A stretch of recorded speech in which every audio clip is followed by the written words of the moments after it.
What's up, party people?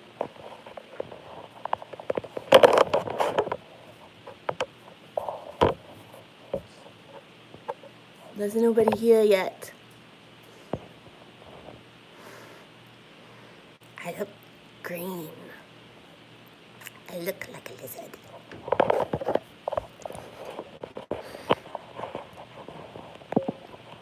Anybody here? Hey guys!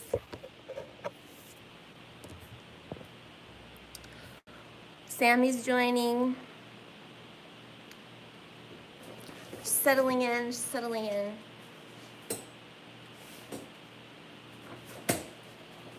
Good morning. What is today? Tuesday. Happy Tuesday. Happy Thursday. Can you guys hear me okay? Oh, 3 thumbs up already. You guys are the greatest. Oh, you're so nice. Thank you. I'm Aphrodite Rose Starfire. Good morning. Hi, Ann. Big hugs to you. I just got my coffee here. We're gonna have a little chit chat. Yeah. How's everybody? I want to tell you, hey. I want to tell you guys about my experience yesterday at the courthouse. It's like, I need to get a little bit of height here. It's funny because I'm getting a lot of synchronicities, and I haven't, like, the synchronicities overall, like, over the past 6 months, I'd say, are trending downwards, but there are moments where I have, like, the craziest synchronicities that are, like, otherworldly, like, they're just, like, I actually manifest it. I'm, like, MacGyvering a whole setup here. Ooh, that works. That's good. I found the onions. They, like, seriously just appeared in my refrigerator. Okay, so yesterday, I went to the courthouse because I had a summons put on my door, saying that I'm an unlawful detainer or something, and I had 5 days to respond, 5 business days, but it actually had 15 business days because they posted it on my door and didn't serve me. But in any case, I, like, did a whole computer program. Oh, cool, yeah. I filled out my portion, and you have to, like, make copies and then go to the courthouse clerk, and that's where I was yesterday, where I videotaped the ground that was all the Stars of David. So you have to, like, there's a dress code at the courthouse. You can't just, like, walk in there wearing anything. It's already, like, over 100 degrees here. So you walk in, there's, like, a metal detector. There's, like, 3 or 4 police officer, bailiff people. You have to put your stuff through the metal detector, like in the airport, and then walk through the thing with your, they have to, like, hold your papers for you and stuff. So anyways, and they tell you go up to the 2nd floor. I get there, hold on a second.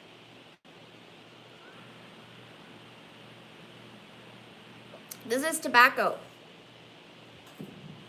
I smoke pipe tobacco. I don't think smoking pipe tobacco in California is illegal.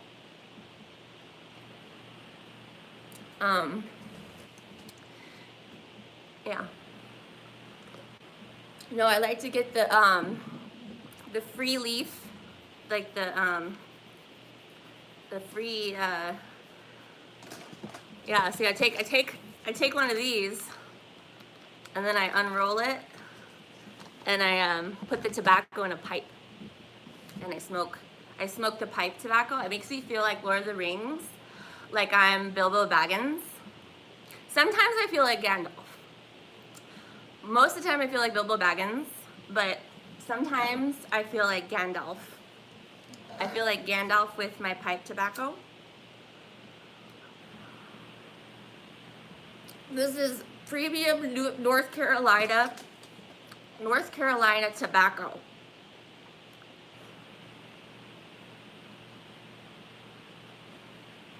Because when we're talking about legalities, especially at the courthouse, I would never do anything illegal.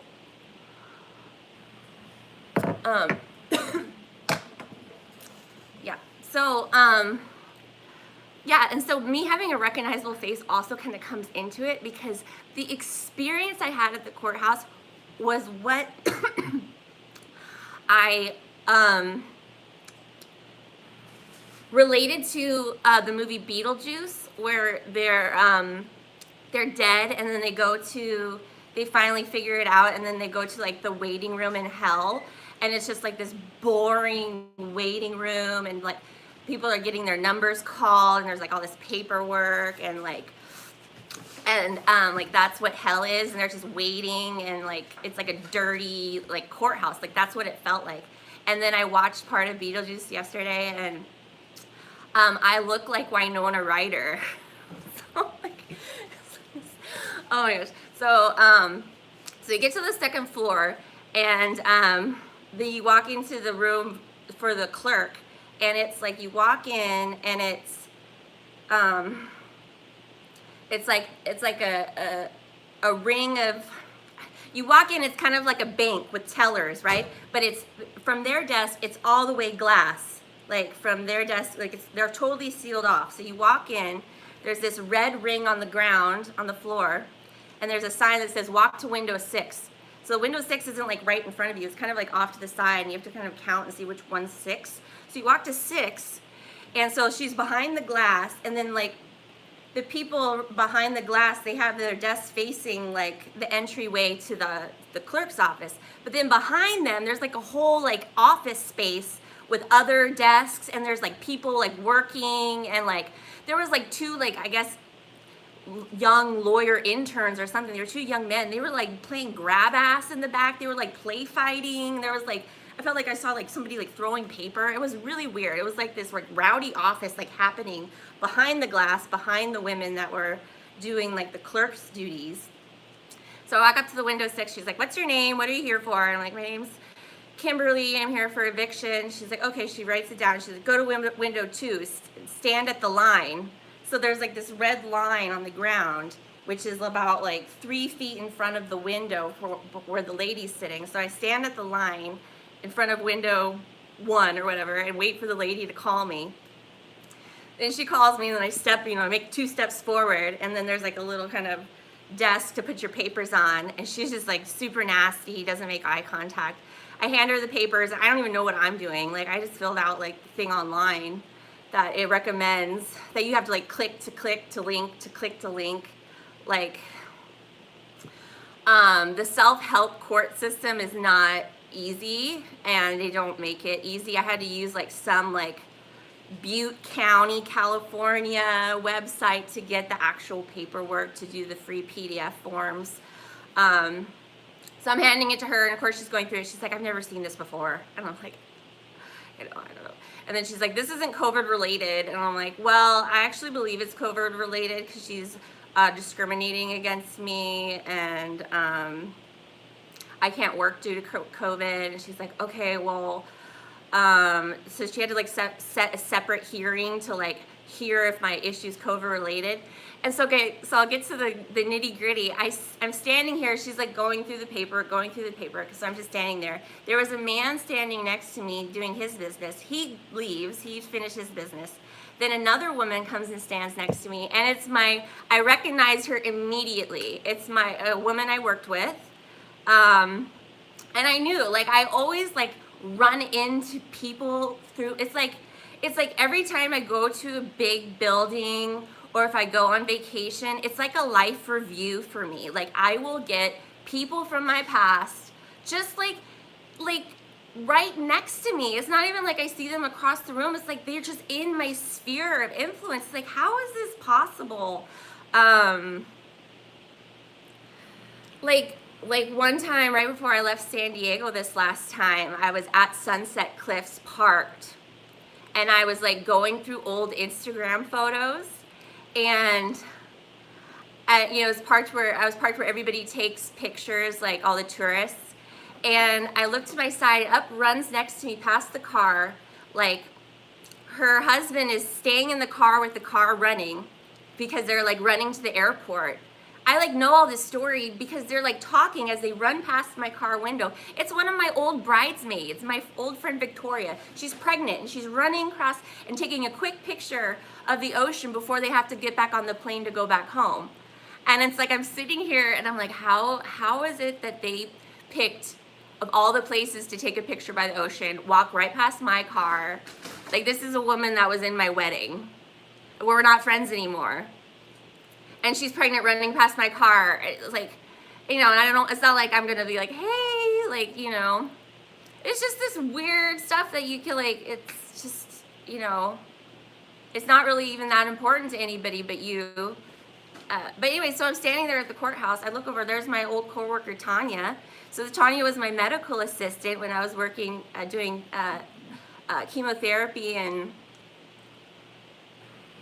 oncology, hematology here in this area.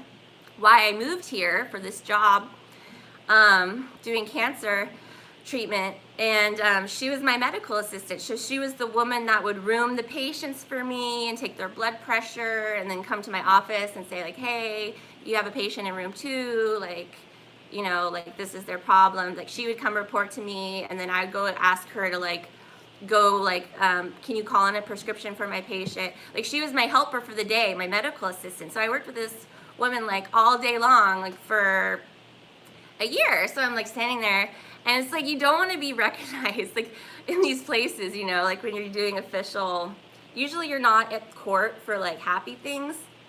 So I stood there and I like waited for her to do her business, and it was like right before I was about done, I kind of was like, hey, Tanya. And she's like, oh, hi. And I could tell she couldn't really remember my name, but she's like, you're still here? And I'm like, yeah, I'm getting evicted, and I got a van. And she's like, oh, that's great, you're gonna do that. And she's like, I had a baby, and I'm like, are you gonna go back to school? She's like, yeah, but, and then we talked some about some coworkers that we used to work with, and she was like, she's glad that she doesn't work there anymore because it was super toxic. So it was like really weird that I just had this really close encounter. And so then I'm done, walk back to the elevator, get into the elevator. There's this tall, red-headed woman in there. She's wearing heels. They're like sandal heels, but they're red. They're not like platinum red. They're like kind of a muted red, kind of like this. Sandal heels. She's a redhead. As I'm on the second floor, right? I press the button, the door's open. She kind of like pokes her head out, confused, not knowing where she is, and she's like, what floor are we on? I'm like, oh, it's 2. And so I walk in. She's like, oh, I want to go down to 1. So I'm like, okay, great. And so I press 1, and she's like, I recognize you. Don't I know you? Did you go to Redwoods? And I'm like, no. No, sorry. And she's like, oh, I thought I knew you. And I'm like, I get that a lot. A lot of times people recognize me. She's like, yes, you just have one of those really familiar, friendly faces. Like, this is the actual conversation we're having in the elevator after I just ran into my old coworker. And I was like, yeah, I get that a lot. And then I was like, oh, I like your shoes, to be nice. And she's like, oh, thank you, they're so comfortable. And it's like, as she's saying that, the door's open. And I'm like, really? Because there were like these high heels, and not a lot of women are taller than me. And she was taller than me, and she was like confused. I have to say, like, I don't go out, like, I used to be part of the world, like seeing cancer patients, like, all day long. So I'm dealing with 50 different, 60 different adults like talking like in-depth conversations every day. Now, like I don't talk, like I don't have those like exposures to various conversations of people. So it's pretty rare that I now have like a conversation with a stranger, because like the attitude has changed with people where they don't want to have conversations. But it's like when I do, it's like almost 100% of the time I'm having these like people I know, like these like people that are just dying to talk to me. It's just like this matrix hub. Like it felt like I went into like the be like off realm. Like it wasn't like part of this realm. It was like off realm, like a sorting center, like in Beetlejuice, where they go to this like in between hell stage, and it's like this boring waiting room. Like that's exactly what it was like. And so this redheaded woman, she was like really out of it. It was like she was drugged. It was like she was drunk. And I feel like that's how it is with a lot of people now. They're very dazed. Like they're it's like, it's not like drunk, it's like tipsy. It's like everybody's like 2 drinks in. Yeah, and then what was I going to say?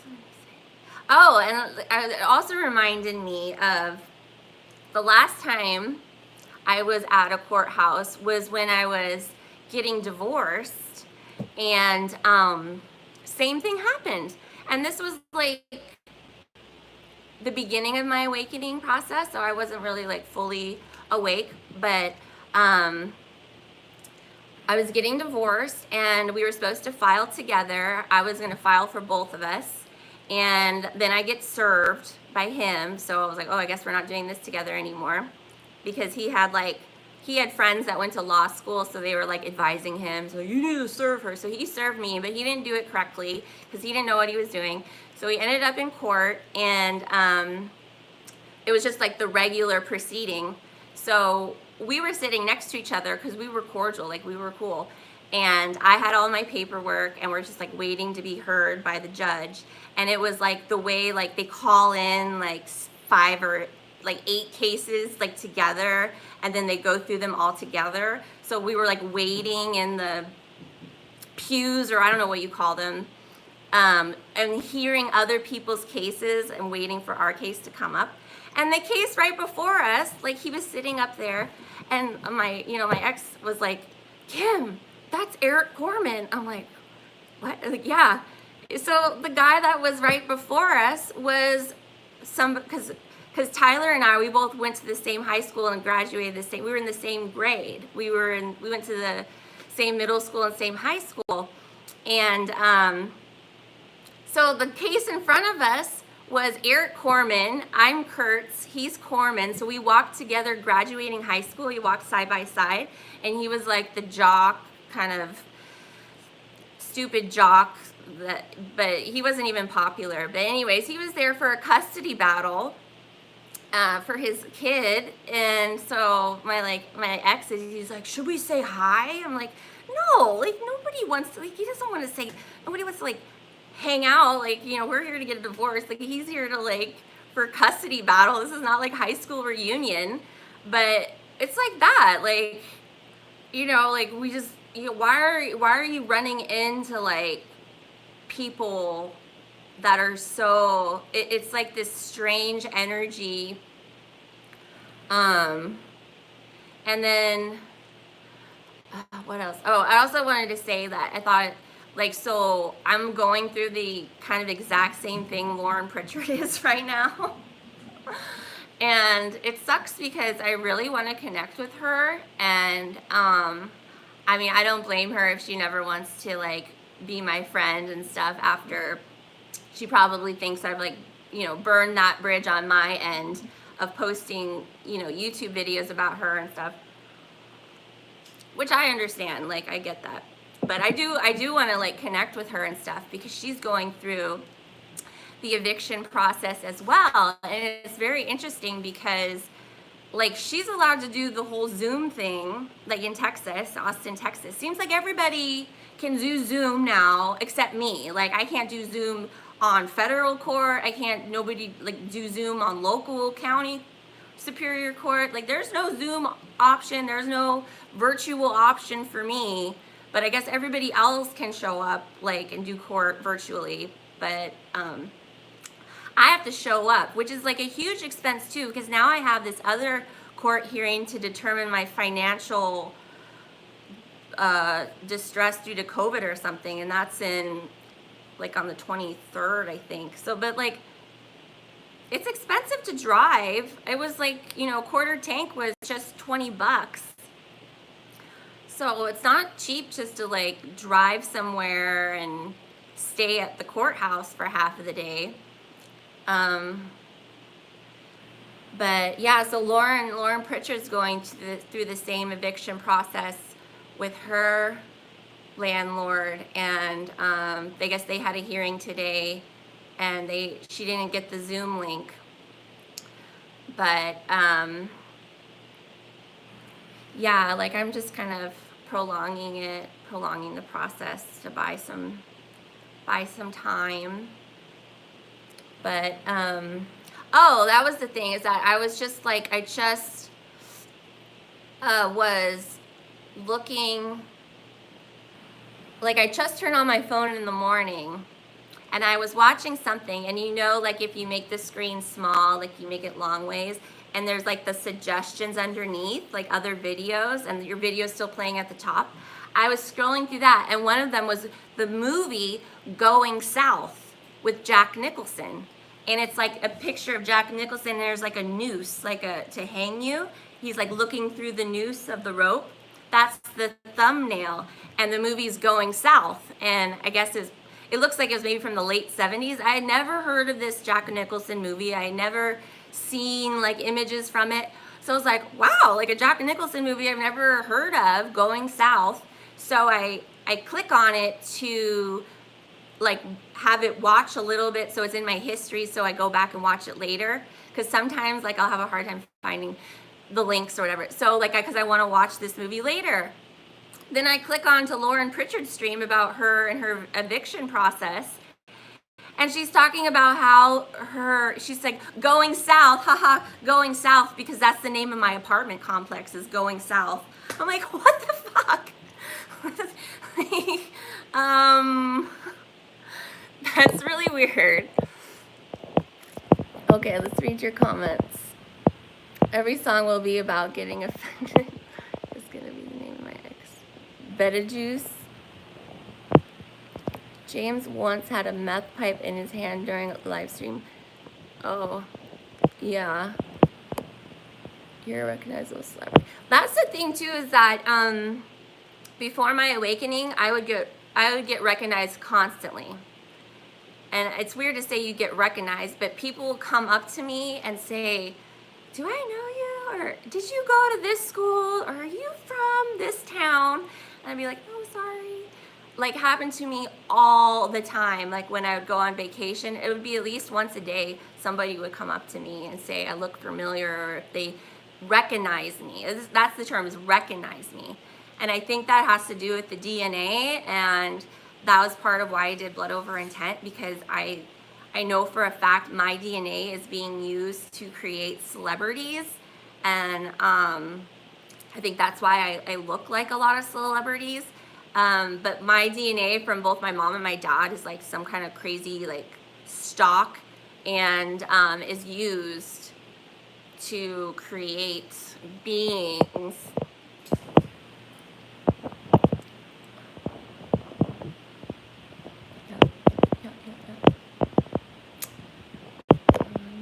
Hi, Genevieve. Luxor, I've been getting a lot of stuff like that, where the NPCs just come up and talk to me about random stuff. It's like the AI is tired of me ignoring them, so they need to talk to me about nothing. Yeah, it's like, I don't know. I do think too, if you have any kind of friendliness in your face or smile, people really latch onto that, because nobody's smiling anymore. And I guess with the masks, right, there's a total lack of facial expression. But like babies, I don't really see a lot of babies. I mean, I don't go out as much as I used to. I used to like be in the world, you know, like barely at home.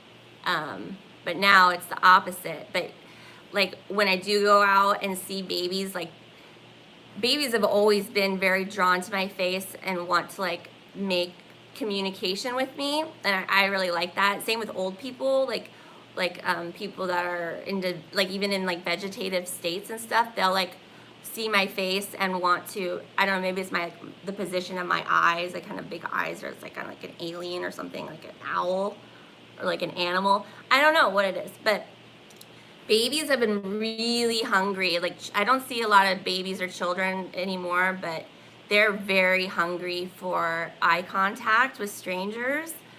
So if you guys see babies or kids in the store, just like look at them and smile, because they're like so hungry for that connection. Or make a funny face or something.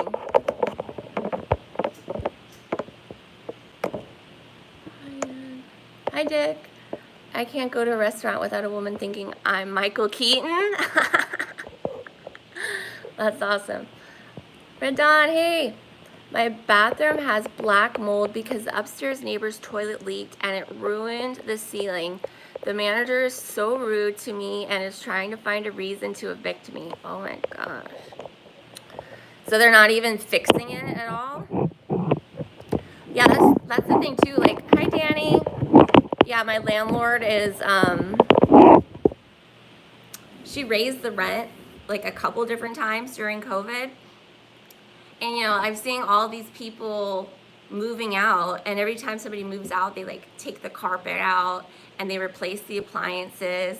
And when I moved in here in April 2019, I requested for the carpet to be replaced because it was nasty. It's nasty. It was nasty. It's used. Like you can see, like there was worn away from where it meets the kitchen. Like it needed to be restapled. They restapled it, but I was like, I want this replaced. It's gross. Like it's worn. It's nasty, and they did not replace it. Like I took pictures. The painting, like the walls needed to be repatched. She didn't do that, and it's like you're raising the rent on me.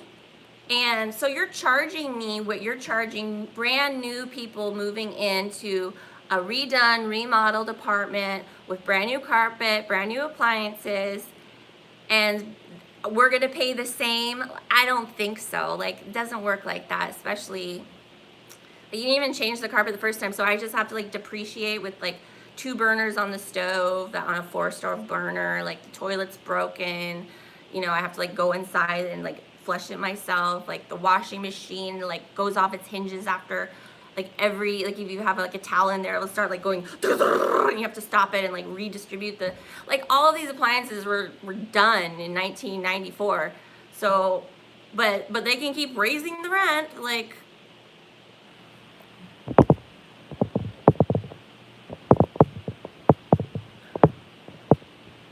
yeah, kids need smiles. Yeah. Nope, been there. Yeah. So, I mean, all in all, I'm just kind of like, I'm not really expecting the system to work for me. I'm just buying time until I have to, because like I don't really want to put myself in a situation right now where my only habitation is my new Bimbo bread truck, because the fuel is so expensive that it's just smarter for me to stay with a roof over my head as long as possible, just financially, until I can travel a little bit more easily. But yeah, that's the plan for now. So yeah. Everybody's been feeling really tired. Like I said, the NPCs are like super drugged acting. There's this heat everywhere. It cooled off a little bit yesterday, but the heat is not, it's like coming directly from the sun like a heat lamp. It feels like one of those heat lamps in like the old school bathrooms. Like if you go into like an old motel or hotel and they have the old bathroom and there's like the heat lamp under, like over the shower, over the toilet, and you have to turn it on for the light, and you sit in the toilet and you feel like the heat's like that's what the sun feels like to me. Like it's like if you put your face just in like the frame of it, it's like you feel like the column of heat hitting your face. But now also it feels like how it felt in Australia, where the heat is like emanating from the ground. And I think that has to do with all of the upgrades that they've been doing to the fiber optics in the ground. Because they've been, like when I had my power shut off on, I had my power shut off 2 days. It was Wednesday, May 25th. I think they did the upgrades for the fiber optics. And after that, it's like I've been waking up groggy, more alert during the nighttime, more waking up, more prone to wake up. But then in the morning, being very groggy, feeling like almost drugged, still in that sleep state, like hard to get out of that dream sleep state, low energy, but yeah, like a heaviness, like a druggedness. Like it feels like how it felt like when I took like benzos, where you like a Xanax, where you just feel kind of slow and a little bit heavy and tired. And it has to do with the heat too. But I feel like the heat is coming from the ground more, and it has to do with this new, I don't know if it's the G or or if it's the fiber optics, but I think it has to do with that, like total like construction everywhere, streets being closed, ripped up everywhere, like even in rural areas. But businesses are closing. I feel like at the store, things have mostly been restocked and the prices have kind of leveled, but I'm a little bit out in the rural area. Yeah. All right, let's see what you guys say, and then I'll do one more story about Google, because I have some intel on Google. Danny, you're awesome. Oh my God, Danny, I had a dream about you last night. Oh, and it's crazy too.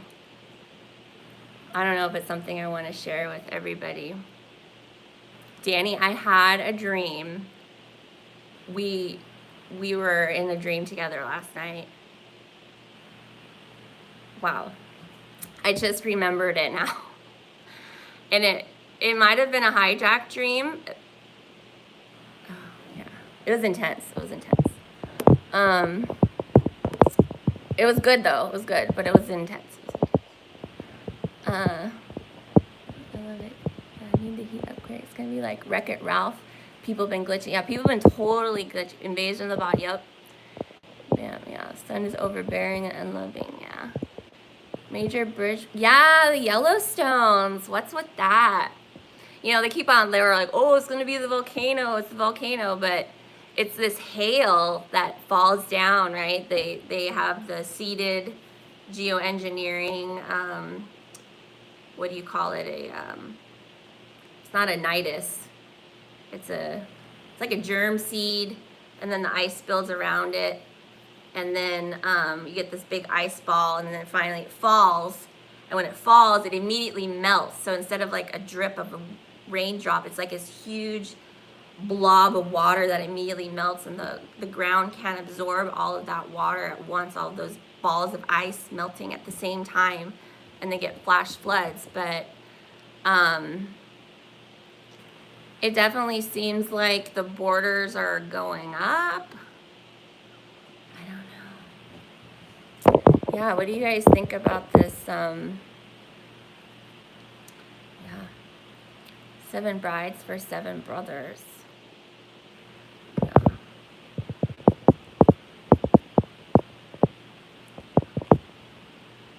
Yeah, Danny, you and I were like, we were like embracing each other. We were like very close in my dream. um, yeah. So I'll tell you about the Google guy. So after I got divorced and before my awakening, I kind of time my awakening is moving down to San Diego and living on the beach. But of course, the awakening is a process and it doesn't like happen overnight. But there was a time where I was living on my own and I was dating a lot, like doing a lot of online dating. I was on Match.com, I was on OkCupid, I was on Plenty of Fish, Tinder, eHarmony,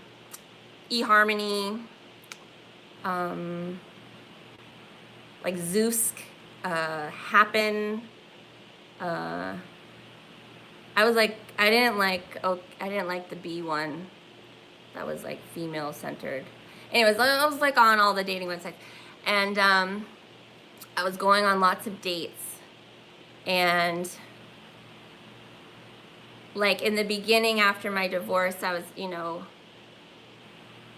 kind of like going after the guys I wanted, and then after a while I kind of figured out I wasn't getting what I wanted, so I was trying different strategies of dating and being more open to different types of people and opening my boundaries and letting people maybe show themselves more in person than filtering them through emails and texts and stuff. Like I was very willing just to meet people. And right before I moved to San Diego, the guys that I would go on first dates with would get darker and darker and weirder. And it was only now, like after looking back, that I could see that I was being tested, like as far as the depth of my knowledge. I think I was also being programmed, and I was being they were testing me to see how far my morals would go. A lot of military guys, and then the military, once I would let the military guys into my personal life, they would do something really fucked up, and it was like a test to see if I would accept it, like a moral thing. So a guy that I just went on a first date with, only one date. He worked at Google. He was very, very high up in Google. He was one of the project managers. Like there was different. He was like a high up that ran a whole section. So it was like there was like Google Chrome. There was Google Maps. There's the Google search engine. There's Google. Like they had like their different. This was back in. This would have been 2016.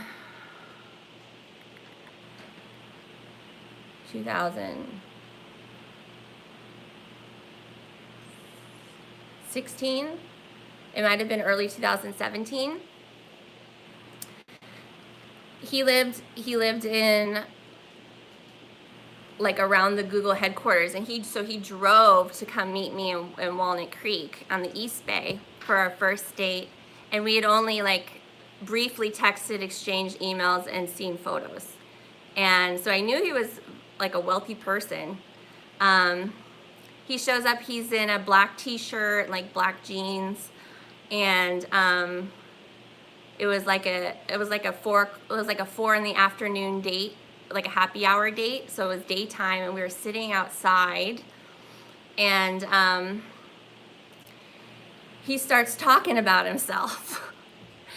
And I'm all about asking questions. I'm like a medical person, so like I'm like an interviewer, and find out. So he ran the Google cable, and I'm like, I never heard about that. And he's like, yeah, it's because it's secret, and it's there was a whole and I was like, well, isn't the internet run off of satellites? And he's like, well, actually, there's these cables that like run underneath the ocean, like these fiber optic cables that we use, and that sends the information.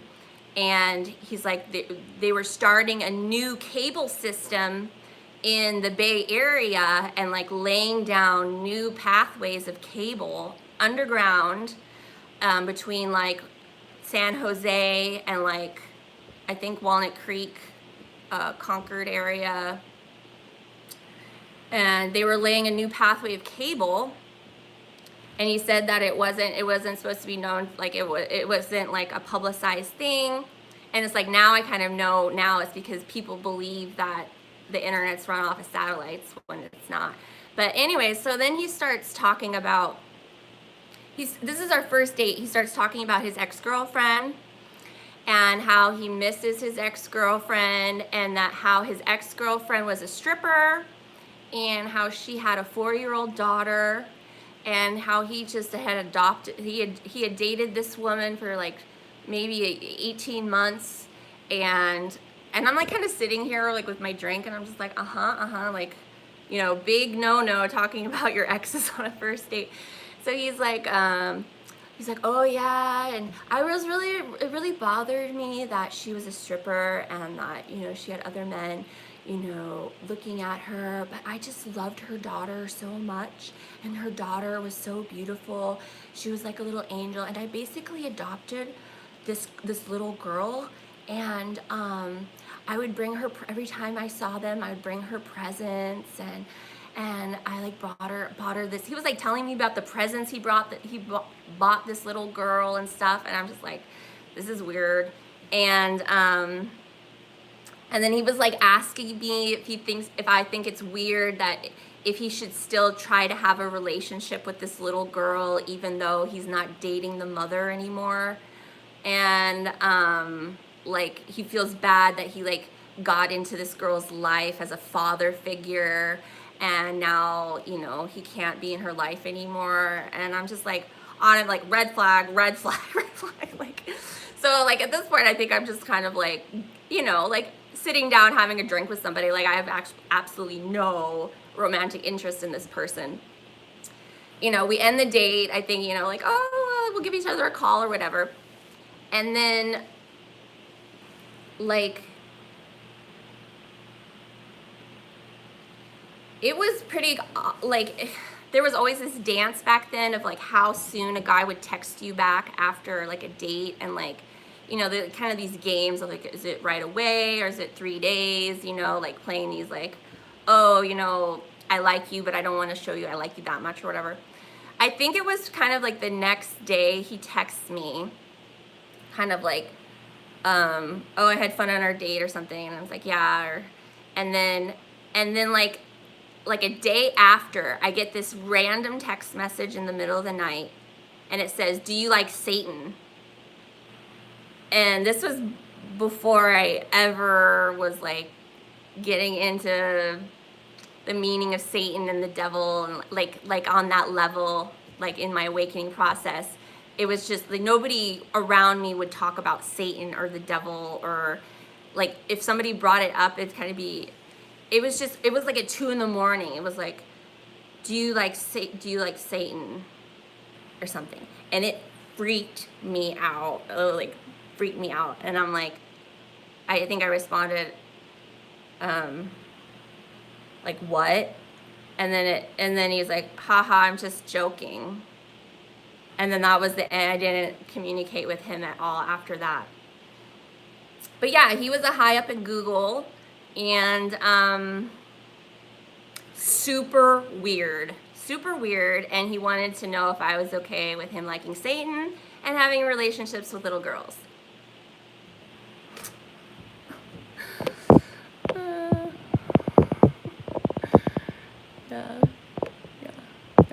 Yeah, red flags, yeah. Girl, very one, I know that, yeah. Hey, Melissa. She's all right, dated a maple singer. Oh, IBM, oh. Yeah, lots of weird creeps.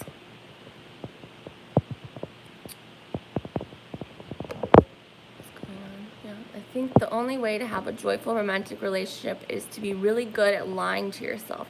That's not true. You just lied to yourself right there. I don't think anyone is truly compatible with anyone else, sadly. Just internal idealization. Well, if you think that, then nobody will be compatible with you, because it's a self-fulfilling prophecy.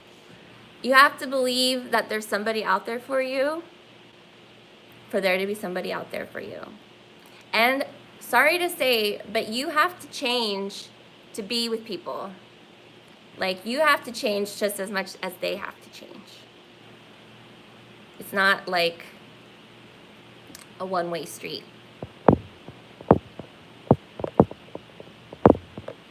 Remember, people will try to use you because you have clout and you're full of source energy. Oh my God, high up with Google. Some men are actually just want to be protector BS and pure shit.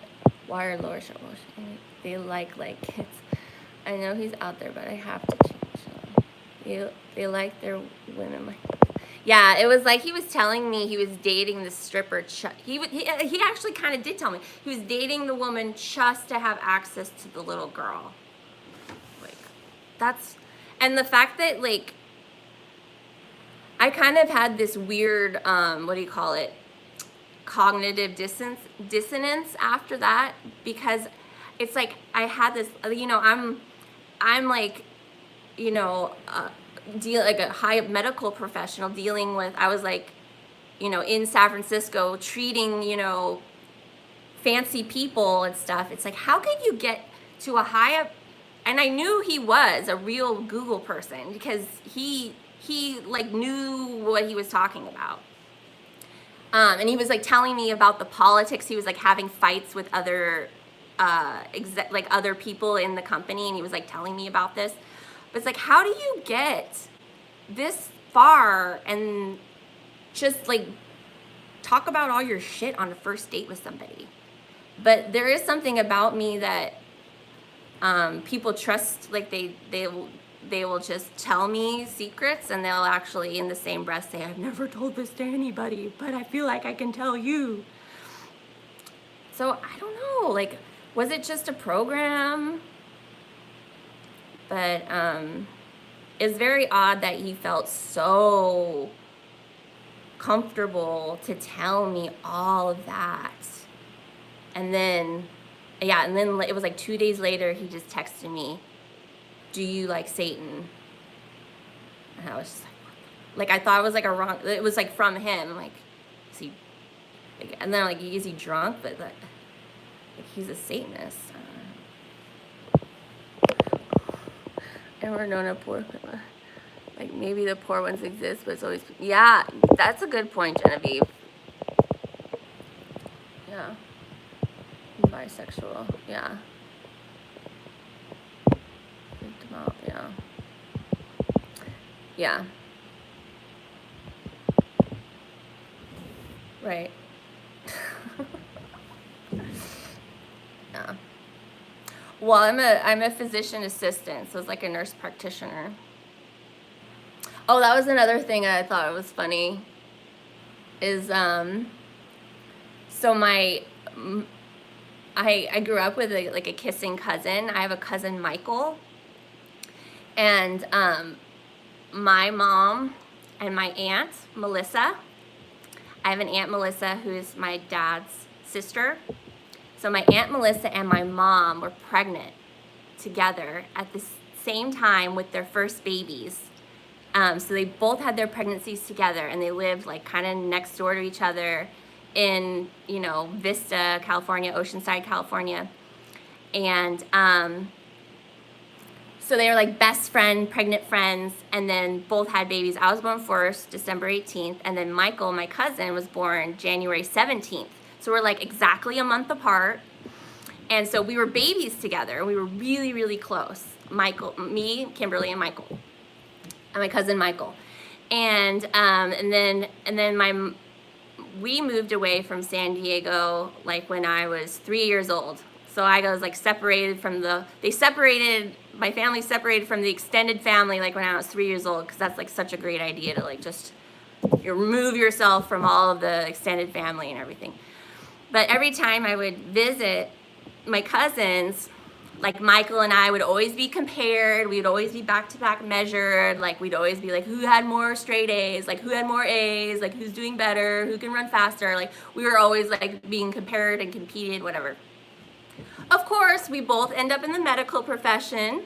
He went nurse. Michael went to be a nurse. I went the like doctor medicine route and physician route. So he went to nursing school. I went to regular college and got a bachelor's degree. He became an RN, and then I went to grad school to be a physician assistant medical school to get my master's. He got his master's and became a nurse anesthetist. So that's the person who puts you to sleep. So he's not an actual anesthesiologist, a doctor. We'll get that. So he's not an actual anesthesiologist doctor, a medical doctor. He's a nurse anesthetist. So he became an RN, then went straight to get his master's and become a nurse anesthetist. So they put people to sleep for like less severe procedures usually, but most of the time now hospitals will just employ a nurse anesthetist to put somebody to sleep because they're cheaper and they don't have to be paid as much. So then he actually went to school again to get a doctorate in nursing. So he's a doctor nurse. So my cousin Michael walks around Kaiser Hospital in San Diego and people call him doctor and they think he's an anesthesiologist, but he's a doctor of nursing. So he has a doctorate in nursing and he's a nurse anesthetist. So he's a doctor nurse. It's just like, but it's funny because it's like we're like the same level of education, same level of medical expertise, but he specializes in putting people to sleep. And I specialize in getting people awake. I just thought that was funny. It's like the divergence. And of course he has like a huge, I think he has like 3 daughters and like, you know, has never had anything bad happen to him in his whole life. And, you know, everything's like sunshine and roses. But he never left the area either. He's just stayed there. So it's kind of interesting. My little mirror reflection kissing cousin. He puts people to sleep. Ex-car salesman friend. Hey, Michelle.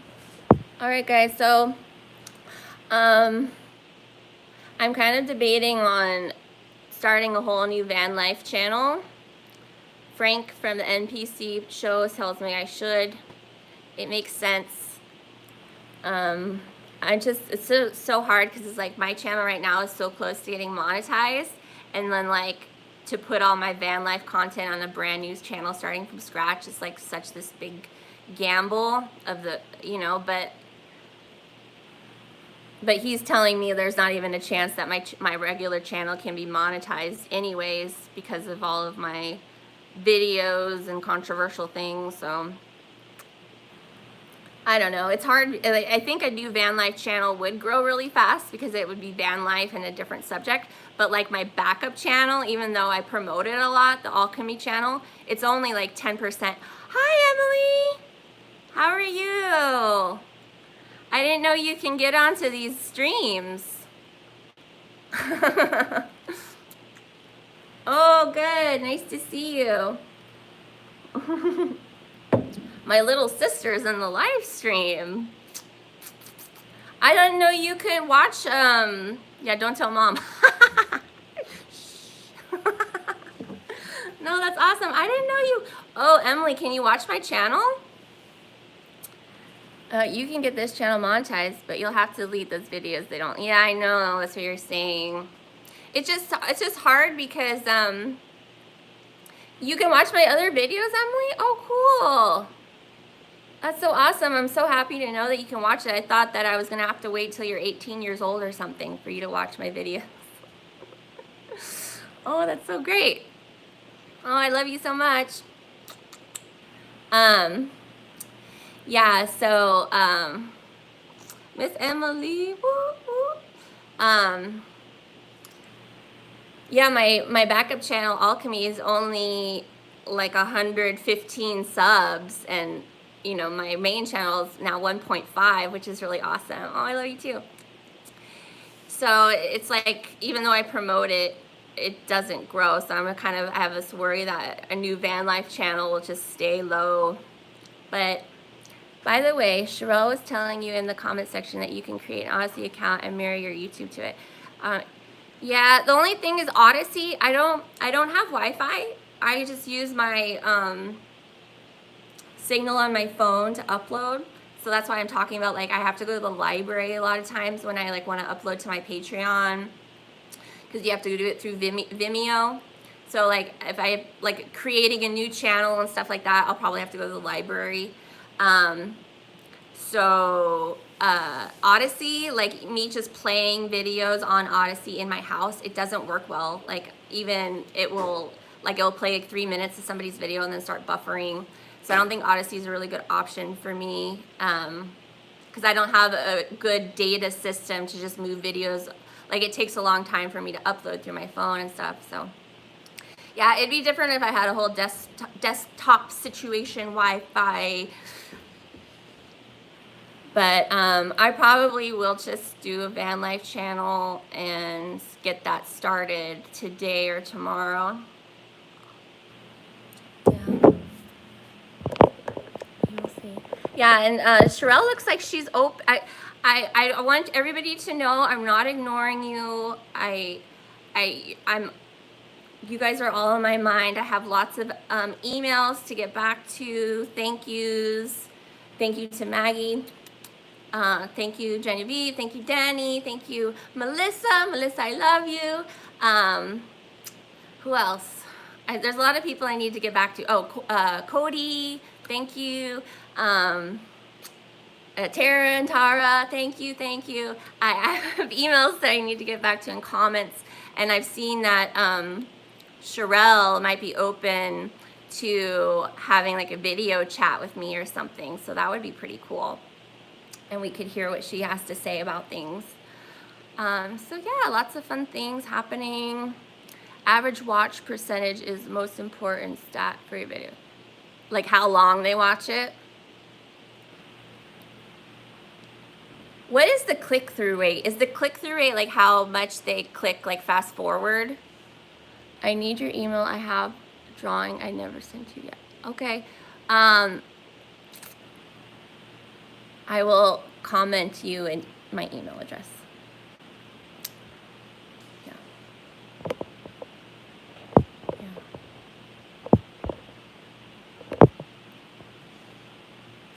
So that's about it. All right, I'm gonna cut it short, guys, or long. I don't know how long I've been talking, but love you all. Bye, Emily. Bye, chat. Have a nice Tuesday.